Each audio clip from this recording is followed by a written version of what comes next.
ආයුබෝවන් අදත් මේ ඔයගොල්ලෝ එකතු වෙලා ඉන්නේ සෙල් ටෙක් බඩි YouTube channel එක සමගින්. ඉතින් ඕගොල්ලන්ට මතක ඇති මම කලින් කීප වතාවකදීම ඕගොල්ලන්ට විවිධාකාරයේ Wi-Fi modem routers unbox කරලා පෙන්නනවා. ඉතින් කලින් වතාවකදී ඕගොල්ලන්ට මතක ඇති OLX U80 Elite 4G Wingle එක ඕගොල්ලන්ට unbox කරලා පෙන්නුවා. ඒ වගේම ZTE MF 293N router එක unbox කරලා පෙන්නුවා. ඒ වගේම TOS S10 routers ඕගොල්ලන්ට unbox කරලා පෙන්නුවා. ඉතින් අදත් මම ඕගොල්ලන්ට router එකක් unbox කරන්න යන්නේ. ඉතින් රැඳී සිටින්න මේ SL Tech Buddy YouTube channel එක.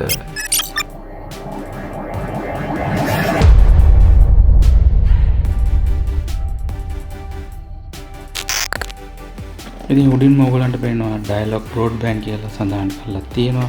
ඉතින් මේ පැත්තේ ඔයගොල්ලන්ට තියෙනවා download the my dialog app and manage the dialog home broadband account and other dialog services with ease කියලා complete control you කියලා මෙතන QR එක තියෙනවා dialog එකේ. ඒ වගේම පින්තූරයකුත් තියෙනවා. ඉතින් මේ පැතිවල දේවල් සඳහන් කරලා නැහැ. මේ පැත්තේ අපිට බලා ගන්න පුළුවන් මේකේ තියෙන features ටික.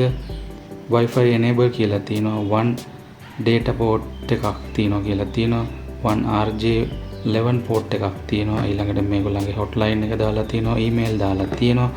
ඊට පස්සේ package එකේ include වෙලා තියෙන SSO cat C LTE 2x2 MMO එකක් LTDL UL 300 Mbps or 50 Mbps කියලා සඳහන් කරලා තියෙනවා. ඒ වගේම 2.4 and 1 GHz Wi-Fi කියලා ඊළඟට up to 32 users can be connected simultaneously කියලා මේකේ සඳහන් කරලා තියෙනවා.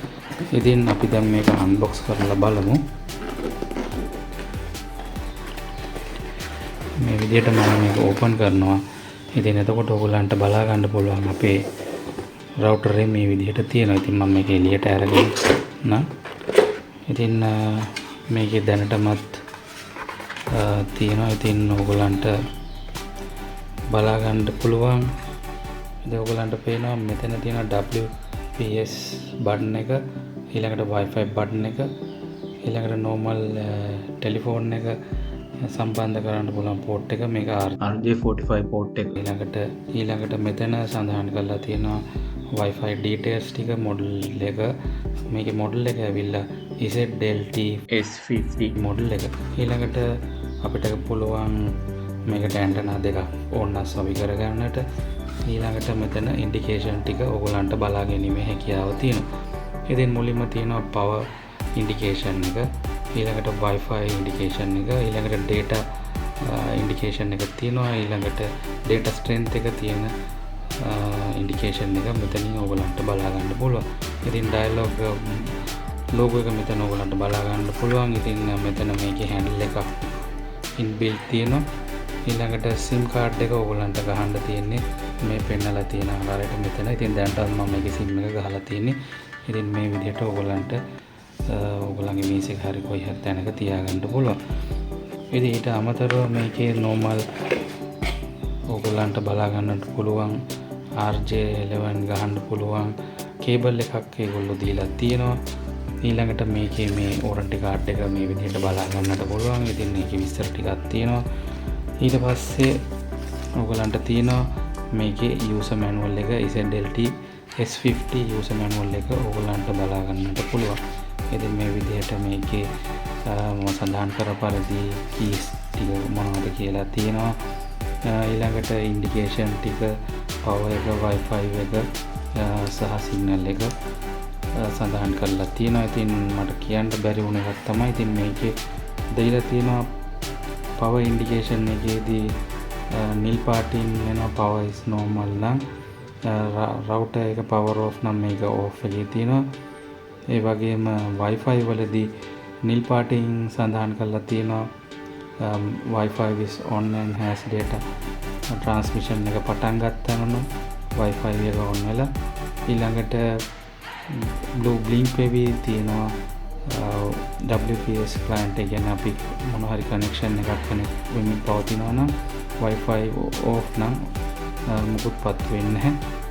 ඊළඟ data වලදී නිල් පාටට තියෙන 4G network එක connect වෙලා තියෙනවා නම් internet connection එක available නම් red වෙලා තියෙනවා 4G එකට connect වෙලා නැත්තම්.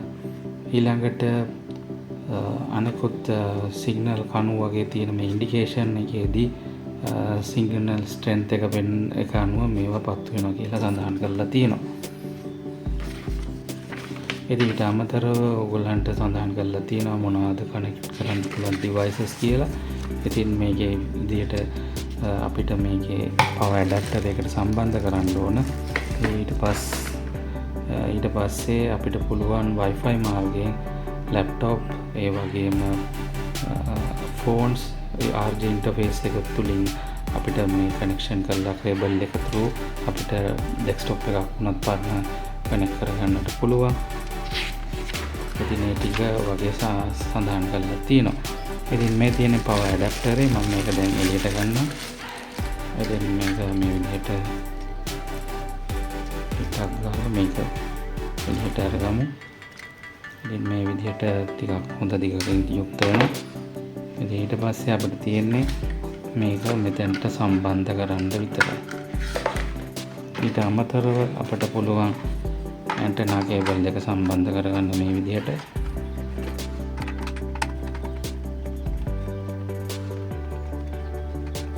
ඉතින් අපිට ඕන විදිහට මේක ඇඩ්ජස්ට් කරගන්නට පුළුවන්.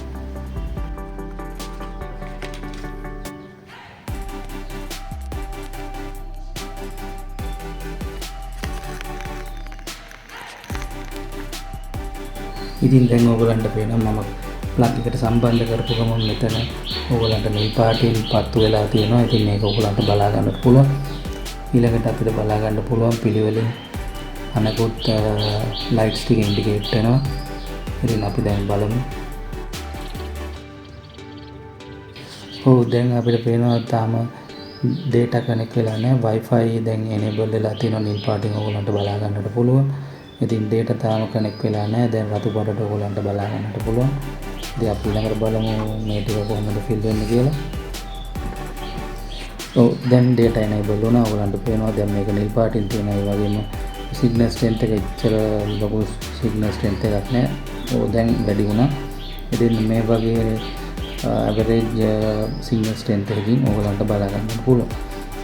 ඉතින් අද මම ඔයගලන්ට මේකේ ස්පීඩ් ටෙස්ට් එකක් ගෙනත් පෙන්නන්න යන්නේ. මොකද මේ වෙලේ මගේ ඉන්ටර්නෙට් එක ඔක්කොම data ඉවර වෙලා තියෙනවා. ඉතින් ඉස්සරහ දවසක ඔයගලන්ට මතක ඇති මම ඔයගලන්ට SLT එකේ router එක unbox කරලා පෙන්නුවා. එතකොට Hutch connection එකකට ඉනි USB router එක ඔයගලන්ට ගෙනත් පෙන්නුවා. ඒක live එකත් එක්ක ස්පීඩ් ටෙස්ට් එකක් කම්පයර් කරලා ඉස්සරහ දවසක ඔයගලන්ට වීඩියෝ එකක් පෙන්නන්න.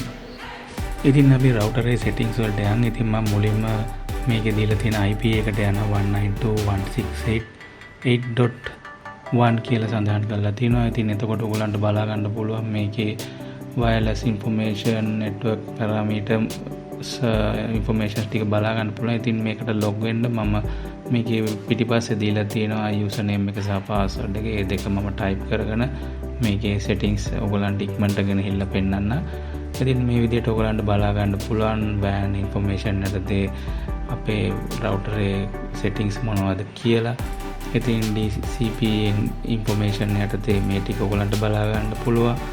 ඊළඟට Wi-Fi information දෙකක් තියෙනවා. ඊළඟට online information යටතේ බලා ගන්න පුළුවන්. ඊට පස්සේ internet functions යටතේ මේ විදිහට බලා ගන්න පුළුවන්. ඊට පස්සේ Wi-Fi settings යටතේ මේ settings ටික ඔයගලන්ට බලා ගන්න පුළුවන්. ඊළඟට device settings යටතේ තවත් settings වගේක් තියෙනවා. ඉතින් firewall settings මේ විදිහට බලා ගන්න පුළුවන්. management යටතේ system settings සහ තව settings කීපයක් ඔයගලන්ට බලා ගන්න පුළුවන්.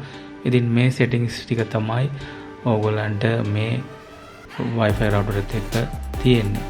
ඉතින් අද ඔයගොල්ලෝ දැකගත්ත dialog එකේ අලුත්ම broadband router එක. ඉතින් ඔයගොල්ලන්ගේ අදහස් යෝජනා චෝදනා පල්ලෙහා කමෙන්ට් වල දාන්න. මගේ channel එක subscribe කරලා නැත්නම් subscribe කරන්න. ඉතින් තවත් දවසක අලුත් වීඩියෝ ඔයගොල්ලෝ හමුවට එන්න. ඒකත් ඔයගොල්ලන්ට සුබ සතියක්.